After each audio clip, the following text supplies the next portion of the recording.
सहारा enterprises तुमच्या स्वप्नातली गाडी आता कमी किमतीत.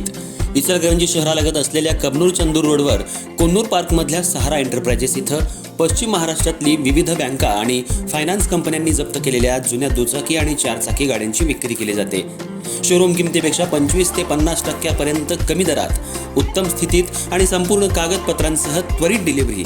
दुचाकी 20,000 पासून पुढे तर चारचाकी 50,000 पुढे. आपल्या पसंतीची कार किंवा बाईक आता अगदी परवडणाऱ्या दरात घेऊन जा. विश्वास, पारदर्शक व्यवहार आणि उत्तम सेवा हेच आमचं वैशिष्ट्य. पत्ता Konnur park, Kabnur Chandur road, Ichalkaranji. Proprietor Rajubhai Ajgar. संपर्क 8055810910 आणि 9860785786. सहारा एंटरप्राइजेस, दर्जा, विश्वास आणि बचत यांचं परिपूर्ण ठिकाण.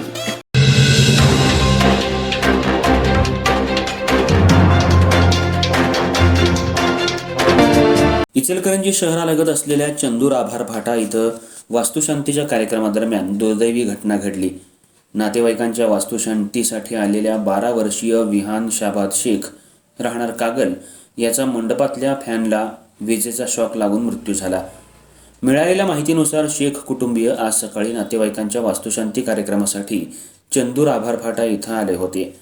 कार्यक्रमासाठी घराबाहेर मोठा मंडप उभारण्यात आला होता. उन्हाळ्याची तीव्रता लक्षात घेऊन मंडपामध्ये मोठमोठे फॅन लावण्यात आले होते. वास्तुशांतीची लगबग सुरू असताना पाहुण्यांना जेवण वाढायला सुरुवात झाली, तर नातेवाईक एकमेकांच्या भेटीगाठींमध्ये व्यस्त होते. दरम्यान विहान शेख हा मंडपात खेळत असताना त्याचा हात एका फॅनला लागला.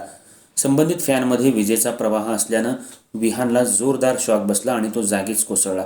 घाबरलेल्या नातेवाईकांनी त्याला तातडीनं उपचारासाठी इंदिरा गांधी रुग्णालयात दाखल केलं, मात्र तपासणीनंतर डॉक्टरांनी त्याला मृत घोषित केलं.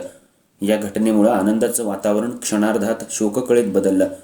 वास्तुशांतीच्या घरात अचानक शांतता पसरली असून शेख कुटुंबियांवर दुःखाचा डोंगर कोसळलाय. परिसरातून हळहळही व्यक्त केली जाते.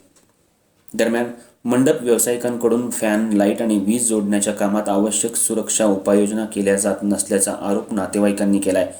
संबंधित मंडप व्यावसायिकाच्या हलगर्जीपणामुळेच हा प्रकार घडल्याचा आरोप करत त्यांच्यावर गुन्हा दाखल करण्याची मागणी होतीये. या घटनेची नोंद रात्री उशिरापर्यंत संबंधित पोलीस ठाण्यात सुरू होती.